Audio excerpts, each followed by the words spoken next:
It was just another quiet night shift aboard the International Space Station when everything changed. Captain Tom Reed floated in the communication module, sipping his morning coffee from a sealed pouch when the first signal came through. At first, he thought it was just static, random space noise that they picked up from time to time. But this was different. It had a pattern. "Houston, are you getting this?" he asked, adjusting his headset. "There's something strange coming through on all frequencies." The reply from Earth was quick. "Negative, Captain. Our systems show all normal frequencies are clear." Tom frowned and tapped at his console. The signal was getting stronger by the second. Suddenly, his coffee pouch slipped from his fingers, floating away as his jaw dropped. The static had transformed into clear, purposeful pulses of light on his screen, a universal binary code that any civilization would understand. "Houston," he said, his voice barely a whisper, "we're receiving a distress call, and it's not from Earth." The next few hours were chaos. Space agencies worldwide confirmed the signal's origin. A massive fleet of ships, hundreds of them, trapped just beyond Neptune's orbit. Their message was simple but desperate. Help. Stranded. Power failing. 2 million souls aboard. Within 6 hours, every major government had called emergency meetings. The United Nations convened a special session. News channels worldwide broke their regular programming to announce humanity's first contact with alien life and their first chance to help an advanced civilization in need.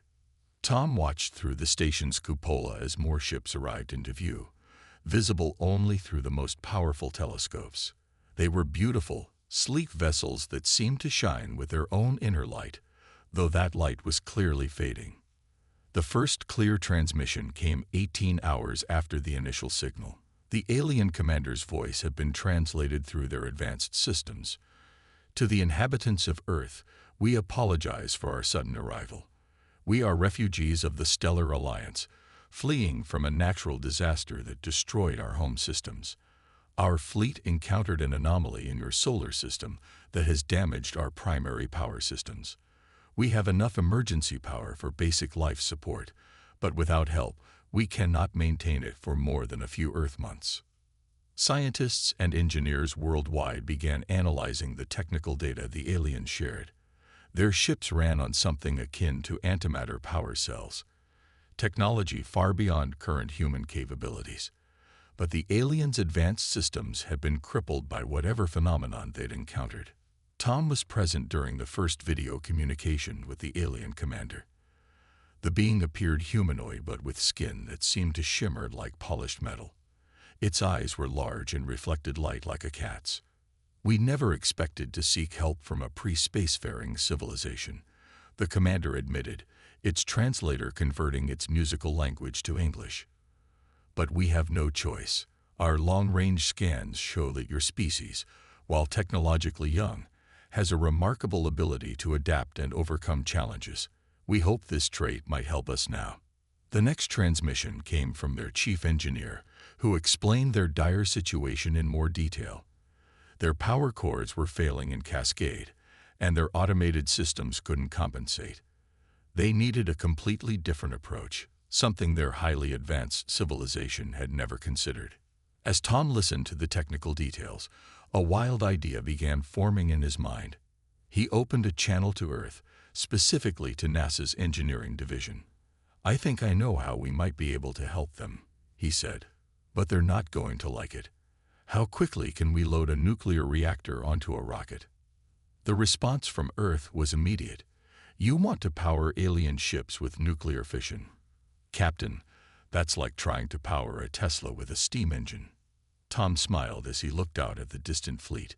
"Sometimes the old ways work best, and right now we might be the only civilization primitive enough to save them." Within days, humanity launched its most ambitious space mission ever. Operation Lifeline, they called it. As Tom watched the first rockets lift off from Earth, carrying what the aliens considered primitive nuclear power plants, he couldn't help but feel proud. Humanity was about to show the galaxy that sometimes the simplest solutions were the best ones. Little did they know, this was just the beginning of humanity's greatest adventure. Dr. Anna Wells stood in front of the massive screen at NASA's Mission Control, studying the alien ship schematics. Her team of engineers had been working nonstop for 3 days, trying to understand the complex systems that powered the refugee fleet. The aliens' technology was beautiful, elegant, and completely unlike anything humans had ever built. "It's like comparing a quantum computer to an abacus," she muttered, rubbing her tired eyes. But something about that thought made her pause. Sometimes the simplest tools were the most reliable. The alien chief engineer, who everyone called Blue Scale because of their shimmering skin, appeared on the main screen. Their expression was hard to read, but their tone carried clear worry. "Dr. Wells, we have lost another power core in Section 7. 15 ships are now running on emergency power only." Anna nodded, her mind racing. "Blue Scale, I have a question that might seem strange. Have you ever considered using nuclear fission as a power source?" The alien engineer's translator took a moment to process this. When they replied, their tone carried what seemed to be disbelief. "Nuclear fission. That is primitive technology." The radiation alone mulled. They stopped suddenly, their large eyes widening. "Wait. The radiation shielding we use for our antimatter cores. It could work." The next 12 hours were a blur of calculations and heated debates. Anna's team worked alongside the alien engineers, sharing ideas through diagrams and mathematical formulas, the universal language of science. The aliens were brilliant but rigid in their thinking. They had moved beyond nuclear power centuries ago and had never considered going backward. "Look," Anna explained, pointing to her simplified drawings. "Your ships already have the perfect containment systems. We just need to modify them slightly to house our nuclear reactors. It won't be as efficient as your normal power source, but it will generate enough energy to keep your fleet alive." Blue Scale studied the plans, their metallic skin rippling with what humans had learned was their version of deep thought. "The concept is sound, but the implementation will be dangerous. We would need to manually install these reactors. Our automated systems are not designed for such unconventional modifications." Anna smiled. "Manual installation is something we humans are very good at. We've been building and fixing things with our hands since we first picked up tools." The alien engineer looked at their own four-fingered hands, then back at the screen. "Our people have relied on automation for so long, we have almost forgotten the value of direct intervention. Perhaps this is why the universe guided us to your world." The plan quickly took shape. Earth's nuclear agencies began preparing compact reactors designed specifically for space installation. Engineers from every space-capable nation worked together, modifying their designs to interface with alien technology. It was like trying to plug a 1950s radio into a quantum mainframe, but somehow they were making it work. But not everyone was convinced. During a critical planning meeting, one of the alien sub-commanders voiced their concerns. "You expect us to power our advanced ships with technology that your own species considers dangerous and outdated. This is madness." "Sometimes the old ways are the best ways," Anna replied calmly. "Your advanced systems failed because they were too complex, too dependent on exotic materials. Our solution is simple, tested, and most importantly, it works." The argument might have continued, but Blue Scale interrupted. "My scans confirm that the human engineers' calculations are correct. Their nuclear reactors, while primitive by our standards, will provide sufficient power. More importantly," they added, their skin shimmering with what looked like amusement, "they can be built and installed using materials and skills that humans already possess." As the meeting ended, Anna caught Blue Scale in a private channel. "Thank you for supporting us. I know this isn't an elegant solution." The alien engineer interrupted her. "Dr. Wells, in my long life, I have learned that elegance often comes in unexpected forms. Your species' ability to find simple solutions to complex problems. That is its own kind of elegance. As Anna walked out of mission control that evening, she looked up at the stars. Somewhere out there, 2 million lives were depending on humanity's primitive technology to save them. It was time to show the galaxy what humans could do with a few nuclear reactors and a lot of determination. The largest space convoy in human history looked tiny against the backdrop of space. 20 cargo ships, each carrying nuclear reactors and engineering teams, pushed steadily beyond Mars' orbit. In the lead ship, pilot Mike Stone watched the radiation warning lights flash red for the third time that hour. Another solar storm approaching, he announced to the convoy. Everyone, prepare for manual navigation. The alien advisor aboard his ship, a junior engineer they called Swift, looked worried. Our ships would never fly in these conditions. The radiation levels are too dangerous. Mike grinned as he grabbed the manual controls. Good thing these aren't your ships then. Earth vessels are built to handle solar storms. We just need steady hands and good timing. The convoy had been traveling for 2 weeks, making their way through what turned out to be one of the worst solar storm seasons in recent memory.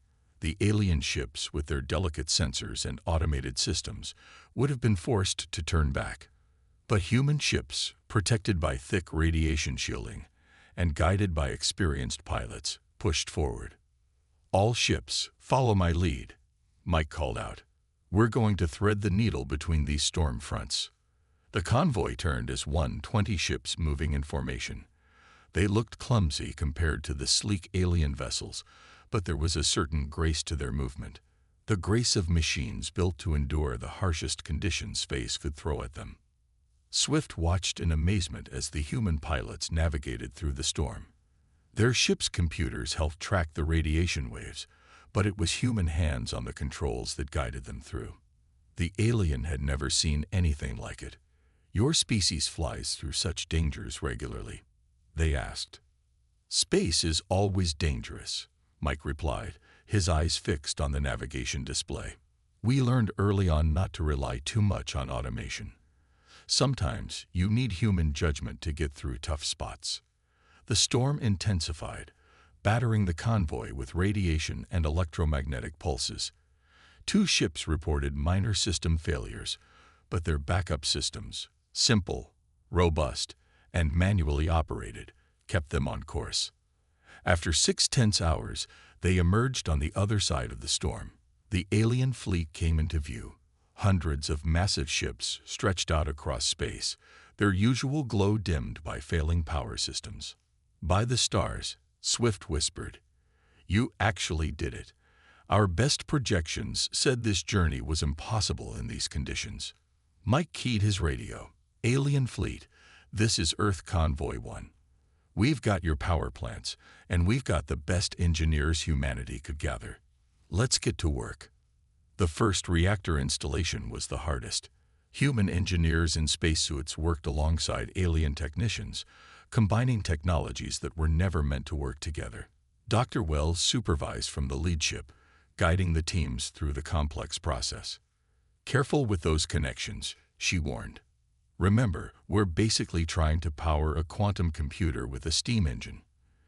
It has to be perfect." The work was slow and dangerous. The aliens watched in fascination as humans used tools they considered ancient, wrenches, welding torches, and manual diagnostic equipment. But step by step, the impossible began to happen. Power levels rising. Blue scale reported from the first test ship. "The reactor it's working. The containment fields are holding. We're reading 60% normal power capacity." A cheer went up through both human and alien crews. It wasn't elegant, it wasn't advanced, but it worked. The first ship's lights brightened, its systems coming back to full power for the first time in weeks. "One down," Mike said, looking at the hundreds of ships still waiting. "Quite a few to go." Swift touched his shoulder, their skin shimmering with what humans now recognized as respect. "When we first arrived in your system, we thought we had found a primitive species who could offer us nothing but basic shelter.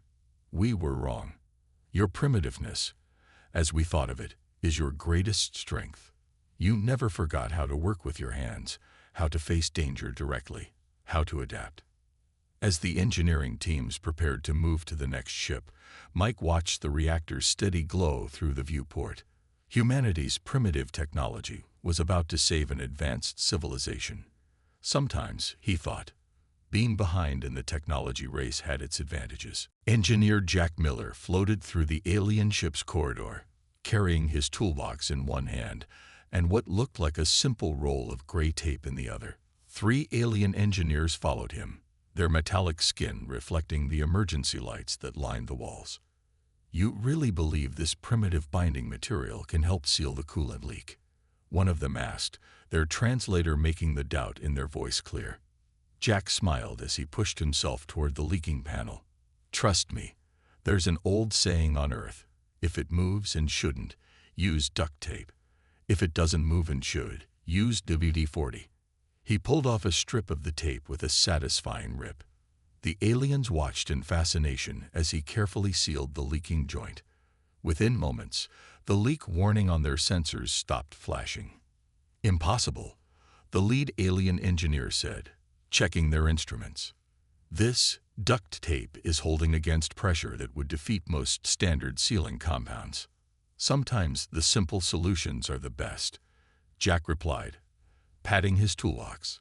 "Speaking of which, want to see what else we keep in here?" Over the next few hours, Jack gave what he called Human Engineering 101 to his growing audience of alien engineers.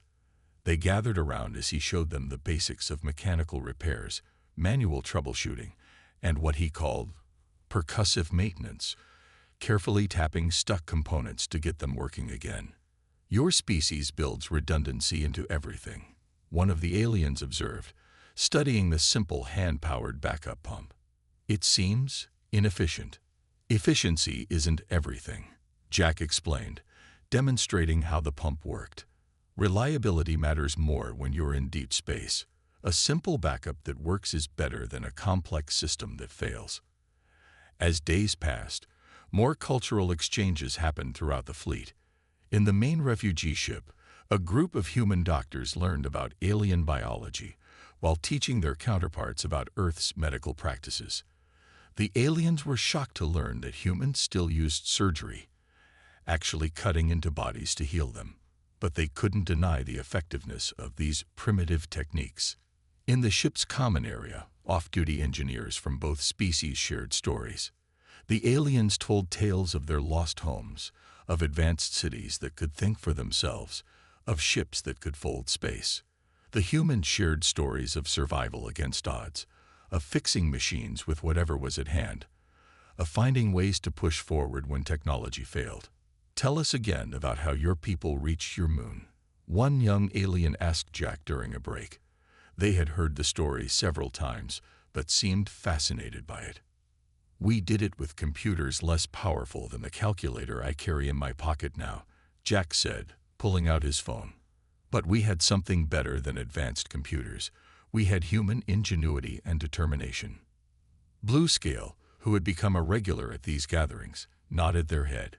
"We are beginning to understand that technological advancement and civilization's progress are not always the same thing. Your species lacks our technology, but you possess wisdom we had forgotten." The cultural exchange went both ways. Humans learned about the aliens' art, their music that could be seen as colors in space, their philosophy of universal harmony. The aliens, in turn, were fascinated by human creativity, especially in solving problems. During one session, Jack tried to teach some aliens how to play chess. They quickly understood the rules but were puzzled by one aspect. "Why do you practice a game of strategy where the most powerful piece, your queen, can be defeated by the weakest one if positioned correctly?" they asked. Jack smiled. "Because that's how real life works. Sometimes the simplest tool in the right place is better than the most advanced one in the wrong place." As he spoke, an alarm began blaring through the ship. Bluescale's skin shifted to a darker shade, their equivalent of going pale. "The power integration systems," they said urgently. "Something's wrong. Very wrong." Jack grabbed his toolbox. "Show me. Whatever it is, we'll fix it." But as they rushed toward the engineering section, Both human and alien knew this would test their newfound collaboration like never before. Sometimes, sharing cultures wasn't just about learning each other's stories. It was about combining their strengths to face challenges neither could handle alone. Red warning lights flashed throughout the alien fleet as Dr. Anna Wells and her team raced to the main engineering control room. The nuclear reactors they had installed were working perfectly, too perfectly. The power output was overwhelming the aliens' automated systems. All ships reporting power surges. Bluescale's voice carried genuine fear. The integration systems can't handle the energy flow patterns. They're too irregular. Anna watched the readings on the massive display screen. The human nuclear reactors were pumping out power in ways the alien ships had never dealt with before. Their smooth, perfect systems expected smooth, perfect power delivery. Instead, they were getting the rough, pulsing energy of nuclear fission. "We need to shut down the automated control systems," she said, her mind racing. They're fighting against the reactors instead of working with them. The alien commander appeared on the main screen, their metallic skin dulled with stress. "Shut down our automated systems." "That's impossible. These ships have never flown without automation." Jack Miller stepped forward, still holding his trusty toolbox. "Then maybe it's time they learned how. We can control the power distribution manually." The aliens in the room all turned to stare at him. "Manually?" Bluescale asked. "The calculations required to balance power across a fleet this size. It would take a supercomputer." Or, Anna said, catching on to Jack's idea, "it would take human operators who understand both the reactors and your systems. We've been working with these ships for weeks now. We know how they feel." "Feel?" The commander seemed confused. "Ships don't feel." "Everything feels," Jack said, opening his toolbox. "Every machine has its own rhythm, its own way of working. That's something we humans learn early. You don't just operate a machine, you work with it." Time was running out. Power surges were causing cascading failures across the fleet. They had minutes, maybe less, before systems started failing beyond repair. Anna took charge. "Here's the plan. We need human operators at every reactor control station. We'll shut down the automated systems and control power distribution manually. Jack, start getting teams in place. Bluescale, we need your people to guide us through your ship systems." "This is madness," one of the alien engineers protested. "You're talking about manually controlling power distribution across 300 ships." "Sometimes madness is all we've got," Jack replied, already calling for his teams on the radio. "Trust us. This is the kind of crazy that humans are good at." The next few minutes were chaos. Human engineers raced to their stations throughout the fleet. The aliens, despite their doubts, worked quickly to show them how to access manual controls that hadn't been used in generations. Anna stood at the main engineering console, watching power levels spike dangerously across the fleet. "On my mark, we shut down automation and switched to manual control." "Everyone ready?" "Ready," came the responses from hundreds of human voices across the fleet. "Bluescale?" Anna asked. The alien engineer's skin shimmered with nervous energy. We are ready, though I still think this is impossible." "Impossible is what humans do best," Anna said with a smile. 3, 2, 1, mark. The automated systems went dark. For one terrifying moment, power levels across the fleet began to spiral out of control. Warning sirens blared. Then, one by one, human hands took control. Jack's voice came over the radio from his station. "Like driving a car. Feel the power, work with it, don't fight it." Slowly, impossibly, the power levels began to stabilize. Human operators, guided by their experience and instinct, found the right balance between the nuclear reactors and the alien systems. What the automated systems couldn't handle, human hands managed through pure feel and experience. "Power stabilizing in sections 1 through 50, Bluescale reported, their voice filled with disbelief. Sections 51 through 100 showing improvement." This This shouldn't be possible. Anna watched as the crisis indicators began turning from red to yellow to green. Never tell humans something's impossible, she said. We take it as a challenge. The commander's image reappeared on the screen. Dr. Wells, your people have done the impossible. But how long can you maintain manual control? As long as we need to, she replied. We'll teach your people how to do this too. Sometimes the old ways, the simple ways, are the best ways. Across the fleet, human engineers worked in harmony with alien technology, proving that the most sophisticated systems sometimes needed the simplest solutions: human intuition and human hands. 3 days after the crisis, the alien fleet hummed with a new kind of energy. Human engineers worked side by side with alien crews, teaching them the art of manual control. What had started as an emergency measure was becoming something more, a whole new way of operating their ships. Jack Miller stood at his control station, watching an alien engineer practice adjusting power levels by hand. That's it, he said encouragingly. Feel how the reactor pulses. That's your rhythm. Work with it, not against it. The alien's metallic skin rippled with concentration as they slowly moved the controls. I think I understand. It's like music, isn't it? A pattern you feel rather than calculate. Exactly, Jack grinned. You're getting it faster than I did when I first started. Throughout the fleet, similar scenes played out. Human engineers had developed a simple but effective training program they called Getting a Feel for It. Alien crews were learning to trust their senses and instincts alongside their advanced technology. In the main engineering control room, Dr. Anna Wells and Bluescale reviewed the fleet's status. The big display screen showed hundreds of green indicators where there had once been red warning lights. Power efficiency is actually higher with manual control, Bluescale said, their voice filled with wonder. How is this possible? Our automated systems were the product of centuries of development. Anna smiled as she watched the power flow readings. Sometimes the most advanced solution isn't the best one. Human operators can anticipate problems before they happen, adjust for subtle changes that machines might miss. We call it intuition. Intuition. Bluescale repeated the word carefully. We had forgotten such things existed. Our civilization became so dependent on automation that we lost touch with our own natural abilities. The alien commander called a fleet-wide meeting to address both species. Their image appeared on screens throughout every ship, their metallic skin now shining with healthy energy. What we have witnessed here is more than just a rescue, they announced.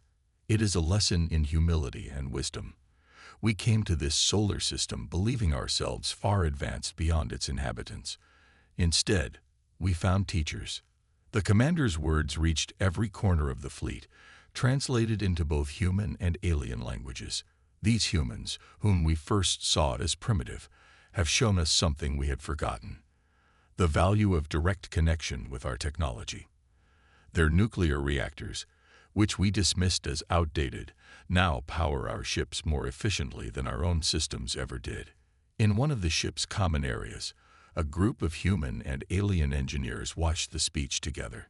Jack sat with his ever-present toolbox, now decorated with alien symbols of friendship. Your species has given us more than just power, one of the aliens said to him. You've given us back something we lost. The joy of working with our own hands, of feeling the machines we build. The commander continued their speech. From this day forward, all ships in the Stellar Alliance will incorporate what we now call the human touch, manual override systems, and training in intuitive control. We have learned that true advancement lies not in removing ourselves from our technology, but in maintaining a direct connection with it. As if to demonstrate this new philosophy, power levels across the fleet rose and fell in a smooth, coordinated dance, all controlled by hand, by both human and alien operators working together. Anna watched from her station as the power flowed smoothly through the ships. Look at that, she said to Bluescale. Perfect harmony between old and new, between manual and automatic. Bluescale's skin shimmered with what humans now recognized as joy. Perhaps this is why the universe guided us here. Not just to be saved, but to learn this lesson. That progress is not always about moving forward. Sometimes it is about remembering what we left behind. As the fleet's lights glowed bright and steady, powered by human nuclear reactors and guided by a combination of human and alien hands, it was clear that both civilizations had gained something valuable. The humans had proved their worth to the galaxy, and the aliens had rediscovered a part of themselves they hadn't known they'd lost. "So," Jack asked, patting his toolbox, "who's ready for Advanced Human Engineering 102? Today's lesson: the magic of WD-40 in zero gravity." 1 month after the successful integration of human technology with the alien fleet, Earth's night sky glowed with a new kind of light. The refugee ships, now fully powered and functional, had taken up stable orbits around Earth's moon, their hulls shimmering with renewed energy. In the newly constructed Earth Alliance station, Captain Tom Reed stood at a window, watching shuttles move between the alien ships and Earth. Next to him, the alien commander's skin rippled with patterns that humans had learned meant deep satisfaction. "Your world has changed much in just 1 month," the commander observed. "Your people have adapted to our presence with remarkable speed." Tom smiled. "Adapting quickly is what humans do best, though I don't think anyone expected first contact to involve us teaching advanced aliens how to use duct tape." The commander's translator produced what sounded like a laugh. "The Stellar Alliance Council has reviewed our reports. They were surprised. Some were skeptical until we showed them the recordings of human engineers manually controlling our ships." "And now?" Tom asked. "Now, Earth has been offered full membership in the Alliance, not as a developing world to be guided, but as a full partner with unique knowledge to share." In the station's main engineering bay, Dr. Anna Wells and Blue Scale were leading a mixed team of human and alien engineers. They had begun developing what they called hybrid technology, systems that combine the best of both civilizations. "See, we're not replacing your automation," Anna explained to a group of alien students. "We're adding human-style manual controls as a backup. The best of both worlds." Blue Scale nodded, their skin glowing with excitement. Already, ships across the Alliance are being retrofitted with what we call the Earth Package: manual controls, simple backup systems, and yes, storage compartments for duct tape and WD-40. Jack Miller, now officially titled Chief of Human Engineering Methods, was demonstrating repair techniques to another group. His famous toolbox had been copied thousands of times, becoming standard equipment on Alliance ships. "The key is versatility," he explained, holding up a simple wrench. "Your fancy repair bots are great until they break down. But these tools, they never let you down, and they're easy to fix if they do break." The changes weren't just technical. Earth's governments were adapting to their new status in the galaxy. The United Nations had established a new department, the Office of Interstellar Relations. Their first task was helping the alien refugees who had chosen to make Earth their new home. "Your world has much to teach us," one of the alien families told their human neighbors in a newly established cultural exchange program. "We had forgotten that progress doesn't always mean making things more complex." In orbit, the refugee fleet was preparing for their next journey. Many ships would continue to their original destination, but now they carried human engineers aboard, ready to teach their methods to other worlds. The commander stood before the Earth Alliance Council, making their final report. "When we first entered this solar system, we thought we had found a primitive world that could offer us nothing but basic shelter.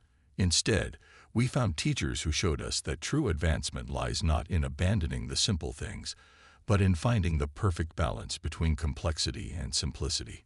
Tom watched from his station as the first group of ships prepared to depart.